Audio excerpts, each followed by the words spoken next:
Hero അവന്റെ പേര് സിയോങ്. സിയോങ്ങിനെ പറ്റി പറയുകയാണെങ്കിൽ ഇതുപോലൊരു വേസ്റ്റ് വേറെ ഇല്ല. കിട്ടുന്ന പൈസ മുഴുവനും ചൂത് കളിച്ച് കളയലാണ് ഇവന്റെ മെയിൻ ഹോബി. അങ്ങനെ ചൂത് കളിച്ച് ഉള്ള പൈസ മുഴുവനും നശിപ്പിച്ച് ഇപ്പോൾ ബാങ്കിലും നാട്ടിലുമായി ലക്ഷങ്ങളാണ് കടബാധ്യത. ഇവനും വൈഫും അതിലൊരു മകളും കൂടി ഉണ്ടായിരുന്നു. ഇവന്റെ ഈ നല്ല സ്വഭാവം കാരണം അവർ ഡിവോഴ്സും വാങ്ങി മകളെയും കൊണ്ട് വേറൊരാളെ കെട്ടി നല്ല അന്തസ്സായിട്ട് ജീവിക്കുന്നു. സ്വന്തം മകളുടെ ബർത്ത്ഡേ ഇന്നാണെന്ന് അവന്റെ അമ്മ പറയുമ്പോഴാണ് അവൻ പോലും അറിയുന്നത്. ഇന്ന് ഗായോങ്ങിന്റെ പിറന്നാളല്ലേ, അവൾക്ക് ഇഷ്ടമുള്ളത് എന്തെങ്കിലും കഴിക്കാൻ മേടിച്ചു കൊടു എന്ന് പറഞ്ഞ് അവന്റെ അമ്മ കുറച്ച് പൈസ അവനെ ഏൽപ്പിക്കുന്നു. ഈ നക്കാപ്പിച്ചുകൊണ്ട് ഞാൻ എന്ത് വാങ്ങി കൊടുക്കാനാ, ആ പേരും പറഞ്ഞ് കുറച്ച് പൈസ കൂടി അവന്റെ അമ്മയുടെ കയ്യിൽ നിന്നും അവൻ മേടിച്ചെടുക്കുന്നു. പാവം, ഈ വയസ്സാം കാലത്തും ആ അമ്മ കഷ്ടപ്പെട്ട് ജോലി എടുക്കുന്നു. അവർ പുറത്തേക്ക് പോയതും അവിടെ ഒളിപ്പിച്ചു വെച്ചിരുന്ന അമ്മയുടെ ATM കാർഡ് സിയോങ് അടിച്ചു മാറ്റുന്നു. എന്നിട്ട് നേരെ ഫ്രണ്ടിനെയും കൂട്ടി ATM-ൽ ചെന്ന് കാശ് എടുക്കാൻ നോക്കുന്നു. എന്നാൽ മകന്റെ സ്വഭാവം നല്ല തങ്കപ്പെട്ടതായതുകൊണ്ട് ആ അമ്മ ATM കാർഡിന്റെ പിൻ മാറ്റിയിരുന്നു. ഓ, ഈ തള്ളയനെ മുടിപ്പിക്കാനായിട്ട് എന്തുവാണോ എന്തോ ഇതിന്റെ പാസ്വേഡ്. ചിലപ്പോൾ അത് നിന്റെ അമ്മയുടെ പിറന്നാൾ ഡേറ്റ് ആയിരിക്കുമെന്ന് ഫ്രണ്ട് പറയുന്നു.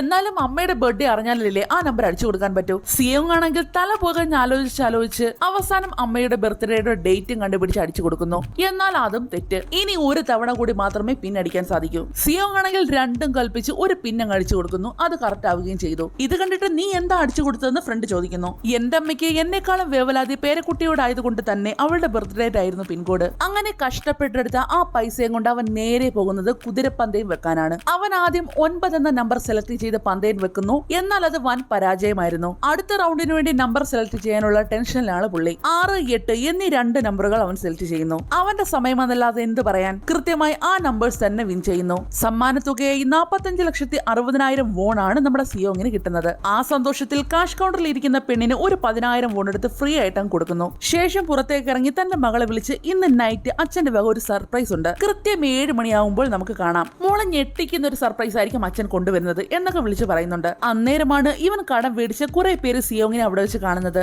അവരെ കണ്ടത് നമ്മുടെ സിയോങ് ജീവനം കൊണ്ട് ഓടാൻ തുടങ്ങി. തൊട്ടു പിറകെ അവരും. അങ്ങനെ ഓടുന്ന വഴിയിൽ അവൻ ഒരു പെണ്ണിനെ തട്ടിമറിച്ചിടുന്നു. സോറി മോളെ, ഒന്നും പറ്റിയില്ലല്ലോ എന്ന് പറഞ്ഞ് അവളുടെ കയ്യിൽ നിന്നും താഴെ വീണ ഡ്രിങ്ക്സും മറ്റുമെല്ലാം എടുത്ത് അവളുടെ കയ്യിൽ തന്നെ വെച്ച് കൊടുക്കുന്നു. ആളൊരു മാന്യനാണെന്ന് തോന്നുന്നു. അങ്ങനെ ലാസ്റ്റ് സിയോങ്ങിനെ അവർ പിടിക്കുന്നു. അവരുടെ കയ്യിൽ നിന്നും ആൾക്ക് കണക്കിന് കിട്ടുന്നുമുണ്ട്. ഡാ, നീ ഇന്നല്ലേ എന്റെ പൈസ തരാമെന്ന് പറഞ്ഞത്, എന്റെ പൈസ എന്തിയാടാ? ചേട്ടാ പ്ലീസ് തല്ലല്ലേ, എന്റെ കയ്യിൽ പൈസ ഉണ്ട്, ഞാൻ നിങ്ങൾക്കത് തരാം എന്ന് പറഞ്ഞ് പൈസ എടുക്കാനായി അവൻ പോക്കറ്റിലേക്ക് കൈ ഇടുന്നു. എന്നാൽ ദേ ഒരു ഓട്ട, പൈസയുടെ പൊടി പോലും ഇല്ല. അന്നേരമാണ് ഇങ്ങോട്ട് ഓടി വരുന്ന വഴിക്ക് ഒരു പെണ്ണിനെ ഇടിച്ച കാര്യം അവൻ ഓർക്കുന്നത്. തീർച്ചയായിട്ടും അവൾ തന്നെയായിരിക്കും എന്റെ പൈസ എടുത്തിട്ടുണ്ടാവുക. അതങ്ങാണം ഇവരോട് പറഞ്ഞാൽ കേൾക്കുവോ? അയാൾ ഒരു കത്തി എടുത്ത് നമ്മുടെ സിയോങ്ങിന്റെ മൂക്കിലേക്ക് കുത്തി കയറ്റാൻ പോകുന്നു. ഇന്ന് ഞാൻ നിന്റെ ബ്ലഡ് കൊണ്ട് സൂപ്പ് ഉണ്ടാക്കി കുടിക്കാൻ പോകുക. അത് കേട്ടതും എന്നെ ഒന്നും ചെയ്യല്ലേ ചേട്ടാ എന്ന് പറഞ്ഞ് നമ്മുടെ സിയോങ് നിലവിളിക്കാൻ തുടങ്ങി. കിടന്ന് മോങ്ങാതടാ, ഞാനൊരു ലോല ഹൃദയനായത് നിന്റെ ഭാഗ്യം, അതുകൊണ്ട് ഞാൻ തൽക്കാലത്തേക്ക് നിന്നെ വെറുതെ വിടുന്നു. ദേ ഈ അഗ്രിമെന്റിലും സൈൻ ചെയ്തേ. പൊന്നു മോനെ, അടുത്ത മാസം പൈസ തന്നില്ലെങ്കിൽ നിന്റെ ഒരു കണ്ണും ഒരു കിഡ്നിയും ഞങ്ങൾ ഇഞ്ഞെടുക്കും. അതിനുള്ള സമ്മതപത്രമാണ് ഇത്. സിയോങ്ങിന് വേറെ വഴിയില്ലല്ലോ, അതുകൊണ്ട് ഒപ്പിട്ട് കൊടുക്കുന്നു. ശേഷം അവർ പോകാനായിട്ട് തിരിഞ്ഞതും ഉളുപ്പെന്നൊരു സാധനം പോലും ഇല്ലാതെ അവരോട് വീണ്ടും ചോദിക്കുകയാണ്, ചേട്ടാ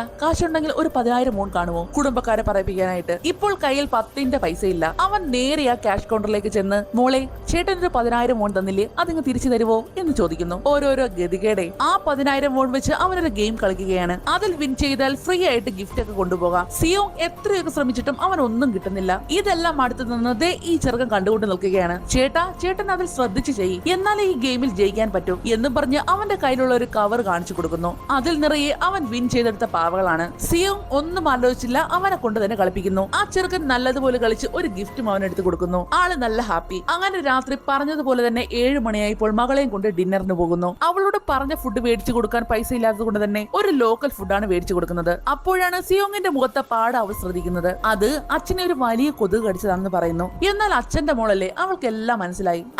അച്ഛൻ അടി കൂടുന്നെങ്കിൽ കുടിക്കൂ, പക്ഷെ അടി ഇങ്ങോട്ടല്ല മേടിക്കേണ്ടത്, അങ്ങോട്ടാണ് കൊടുക്കേണ്ടതെന്ന് അവൾ പറയുന്നു. അച്ഛൻ മോൾക്കൊരു അടിപൊളി ഗിഫ്റ്റ് മേടിച്ചുകൊണ്ട് വന്നിട്ടുണ്ട് എന്നും പറഞ്ഞ് സിയോങ് ആ ഗിഫ്റ്റ് എടുത്ത് മോൾക്ക് കൊടുക്കുന്നു. തുറന്നു നോക്കിയപ്പോഴോ ദേ ഒരു ഗണ്ണ്. അവിടെയും പണിപാളി. പക്ഷെ അത് റിയൽ ഗണ്ണല്ല കേട്ടോ, അതൊരു ലൈറ്റർ ആയിരുന്നു. ഇതും കൊണ്ട് വീട്ടിലോട്ട് ചെന്നാൽ അമ്മ എന്നെ വീട്ടിനകത്തേക്ക് കയറ്റത്തേ ഇല്ല, എങ്കിൽ അത് അച്ഛൻ വെച്ചേക്കാം. മോള് വളർന്ന് വലുതാകുമ്പോൾ അച്ഛൻ ഇത് തിരിച്ചു തരാമെന്നും പറയുന്നു. അങ്ങനെ ഡിന്നർ എല്ലാം കഴിഞ്ഞ് അവളെ തിരികെ വീട്ടിൽ കൊണ്ടാകുന്നു. തിരികെ പോകാൻ നേരവും അവൾ അച്ഛന് ടാറ്റ കൊടുക്കാൻ മറന്നില്ല. ശേഷം തിരികെ പോകാനായി മെട്രോ സ്റ്റേഷനിലേക്ക് പോകുന്നു. പക്ഷെ അപ്പോഴേക്കും ട്രെയിൻ അവിടുന്ന് പോയിരുന്നു. ആളാകെ സങ്കടപ്പെട്ട് ഒരു ബെഞ്ചിൽ വന്നിരിക്കുകയാണ്. അപ്പോഴാണ് വേറൊരാൾ കൂടി അവന്റെ അടുത്തേക്ക് വന്നിരിക്കുന്നത്. സർ, നിങ്ങൾക്കൊരു ഗെയിം കളിക്കാനുള്ള ടൈം ഉണ്ടാകുമോ എന്ന് അയാൾ സിയോങ്ങിനോട് ചോദിക്കുന്നു. അത് കേട്ടതും സിയോങ് ആ ഗണ്ണെടുത്ത് അയാളുടെ നേരെ ചൂണ്ടിയിട്ട് മര്യാദയ്ക്ക് ഇവിടുന്ന് പോയിക്കോ എന്ന് പറയുന്നു. എന്നാൽ അയാൾ വിടുന്ന ലക്ഷണമേ ഇല്ല. അയാൾ കയ്യിലുണ്ടായിരുന്ന ഒരു പെട്ടി തുറന്ന് കാണിക്കുന്നു. അതിനുള്ളിൽ നിറയെ പൈസ ഇരിക്കുന്നത് കണ്ടത് കേട്ടതും നമ്മുടെ സിയോങ്ങിന്റെ കാര്യം പറയണ്ടല്ലോ, നമുക്ക് ദഗ്ജി എന്ന ഗെയിം കളിച്ചാലോ, ജയിച്ചാൽ 1,00,000 വോൺ ആണ് സമ്മാനം. അത് കേട്ടതും ഒന്നും ആലോചിച്ചില്ല സിയോങ് അതിന് സമ്മതിക്കുന്നു. പക്ഷെ തോറ്റാൽ 1,00,000 വോൺ തിരികെ കൊടുക്കണം. അങ്ങനെ നീല കളറുള്ള കാർഡ് അവൻ തെരഞ്ഞെടുക്കുന്നു.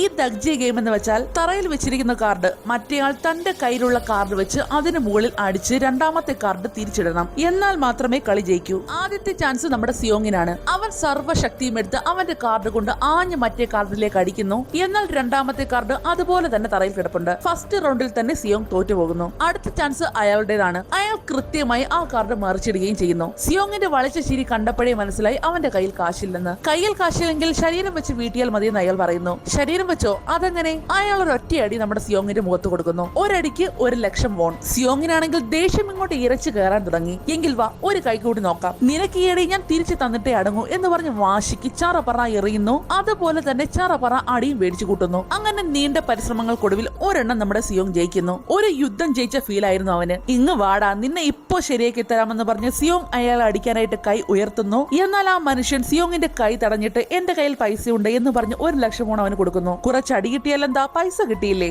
സിയോങ് ഹാപ്പി. അങ്ങനെ ഗെയിം കളിച്ച് അവൻ ഒരുപാട് പൈസ ഉണ്ടാകുന്നു. സർ, ഈ ഗെയിം നമുക്ക് ഡെയിലി കളിച്ച് ഒരുപാട് പൈസ ഉണ്ടാക്കാം, ഒന്ന് ശ്രമിച്ചു നോക്കുന്നു എന്ന് അയാൾ സിയോങ്ങിനോട് ചോദിക്കുന്നു. ഒന്ന് പോടോ, ഞാൻ അത്ര പൊട്ടനൊന്നുമല്ല എന്ന് സിയോങ്ങും പറയുന്നു. അത് കേട്ടതും നമ്മുടെ സിയോങ്ങിന്റെ പേരും നാളും അഡ്രസ്സും വീട്ടുപേരും എഡ്യൂക്കേഷനും എന്ന് വേണ്ട അവൻ അവസാനമായി ആ അഗ്രിമെന്റിൽ സൈൻ ചെയ്തതുവരെ അയാൾ പറയുന്നു. ഇത് കേട്ട് താൻ ആരാടോ എന്ന് സിയോങ് ചോദിക്കുമ്പോൾ അയാൾ ഒരു കാർഡ് എടുത്ത് കൊടുത്തിട്ട് ഇനി അധികം സീറ്റ് ഒഴിവില്ല എന്ന് പറയുന്നു. ശേഷം അയാൾ ട്രെയിനിൽ കയറി അവിടുന്ന് പോവുകയും ചെയ്യുന്നു. അടുത്ത ഷോട്ടിൽ കാണിക്കുന്നത് സിയോങ് ഒരു മീൻ കടയിൽ നിൽക്കുകയാണ്. ആ മീൻ വെട്ടുന്ന അമ്മൂമ്മയെ അവന് നല്ല പരിചയമുള്ളതാണ്. അവരവനെ കണ്ടിട്ട് നീ എന്താ കുടിച്ചിട്ടുണ്ടോ എന്ന് ചോദിക്കുന്നു. ഞാൻ കുടിച്ചിട്ടൊന്നുമില്ല, പക്ഷെ ഒരു പൂസായ ഫീൽ ആണെന്നും അവൻ പറയുന്നു. ആള് പൈസ കിട്ടിയത് കൊണ്ട് തന്നെ നല്ല ഹാപ്പി ആയിട്ട് തുള്ളിച്ചാടുകയാണ്. സിയോങ് ആണെങ്കിൽ അവിടെ ഇരിക്കുന്ന ഒരു ഫോട്ടോ കണ്ടിട്ട് സംഗ്വൂവിന് സുഖം തന്നെയല്ലേ എന്ന് സിയോങ് ചോദിക്കുമ്പോൾ അവനേതോ ബിസിനസ് ആവശ്യത്തിനായിട്ട് വിദേശത്തെ ടൂർ പോയിരിക്കുകയാണെന്ന് അവർ പറയുന്നു. അവനിപ്പോൾ എന്നെയൊന്നും വിളിക്കാറ് പോലുമില്ല, നന്ദിയില്ലാത്തവൻ. അവന് നാഷണൽ യൂണിവേഴ്സിറ്റിയിൽ അഡ്മിഷൻ പോലും കിട്ടാൻ കാരണം ഞാനാണ്. ചെറുപ്പത്തിൽ അവനെ സ്കൂളിലെല്ലാം കൊണ്ടാക്കിയത് പോലും ഞാനല്ലായിരുന്നോ?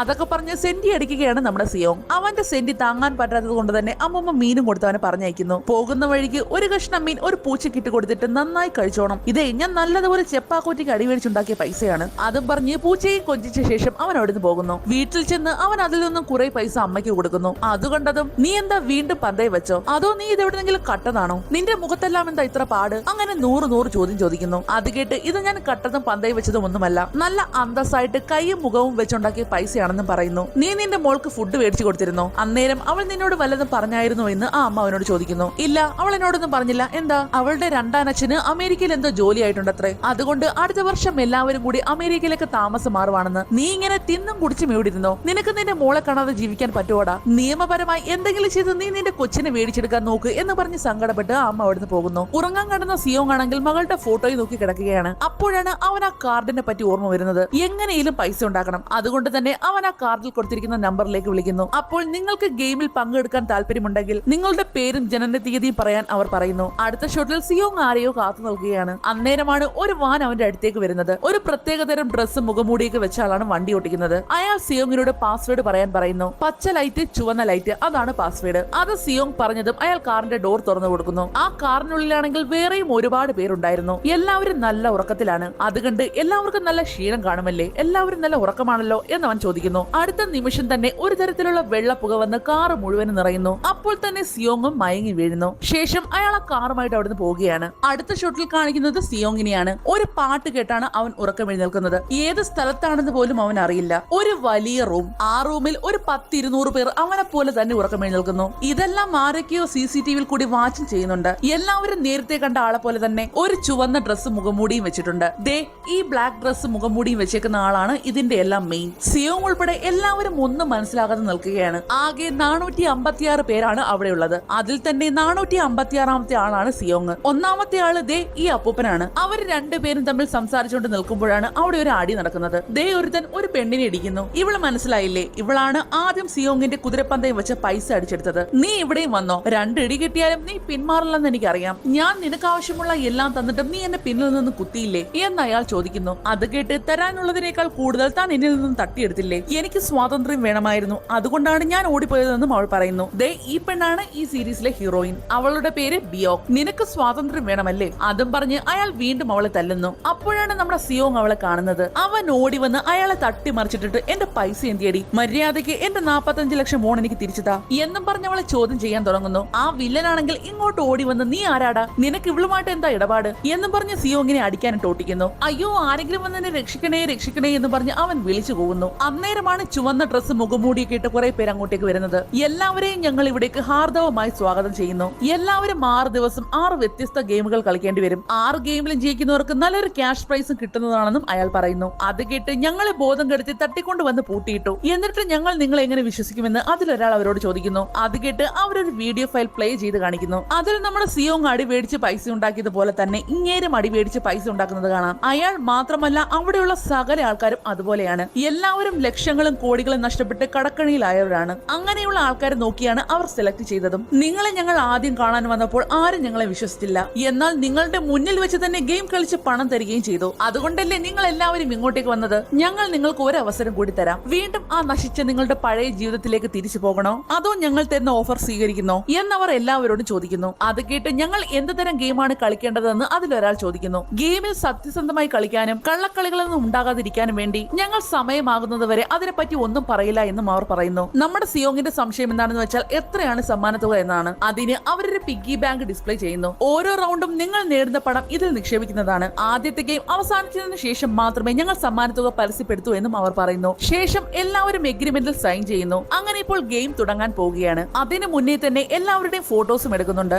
ശേഷം എല്ലാവരും ഗെയിം നടക്കുന്ന ഏരിയയിലേക്ക് നടക്കുന്നു. ഒരു വലിയ മൈതാനം പോലെ ഒന്ന്. അവിടെ വെച്ച് സിയോങ് സംഗ്വോവിനെ കാണുന്നു. ഇയാളാണ് ആ മീൻകടയിലെ അമ്മയുടെ മകൻ. എടാ നിന്റെ അമ്മ നീ വിദേശത്ത് ടൂറിന് പോയിരിക്കുവാണെന്നാണല്ലോ പറഞ്ഞത്. ഇവരിപ്പോൾ ഇവിടെ വെച്ച് പറഞ്ഞത് സത്യമാണോ, നീ കടക്കണിയിലാണോ എന്നൊക്കെ സിയോങ് അവനോട് ചോദിക്കുന്നു. എന്നാൽ നമുക്ക് ഇതിനെ പറ്റിയെല്ലാം പിന്നീട് സംസാരിക്കാമെന്ന് പറഞ്ഞ് അവൻ അവിടുന്ന് പോകുന്നു. ഇവിടെ ഇതേ സമയം ഇതിന്റെ എല്ലാം മെയിൻ അവതാരകനായ ഇയാൾ ആരോടോ ഫോണിൽ സംസാരിക്കുകയാണ്. ആദ്യ ഗെയിമിന്റെ തയ്യാറെടുപ്പുകളെല്ലാം അവസാനിച്ചു എന്നും ഇനി നിങ്ങൾ തുടങ്ങിക്കോളൂ എന്നും അയാൾ പറയുന്നു. അങ്ങനെ ഇവിടെ എല്ലാവരും ഗെയിമിന് റെഡിയായി നിൽക്കുകയാണ്. ഒരു വലിയ പാവ അവിടെ നിൽപ്പുണ്ട്. ആദ്യ ഗെയിമിന്റെ പേര് ചുവന്ന ലൈറ്റ് പച്ച ലൈറ്റ് എന്ന് ആ പാവ പറയുന്നു. പച്ച ലൈറ്റ് ചുവന്ന ലൈറ്റ് എന്ന് പറയുമ്പോൾ മാത്രം മുന്നിലേക്ക് നടക്കണം. അതിനുശേഷം തിരിഞ്ഞു നോക്കുമ്പോൾ ആരെങ്കിലും നടക്കുന്നതായി കണ്ടാൽ അവരെ എലിമിനേറ്റ് ചെയ്യും. മാത്രമല്ല 5 മിനിറ്റിനുള്ളിൽ ഫിനിഷിംഗ് ലൈൻ കടക്കുകയും വേണം. അതാണ് ഗെയിമിന്റെ റൂൾസ്. ഇതെല്ലാം കേട്ട്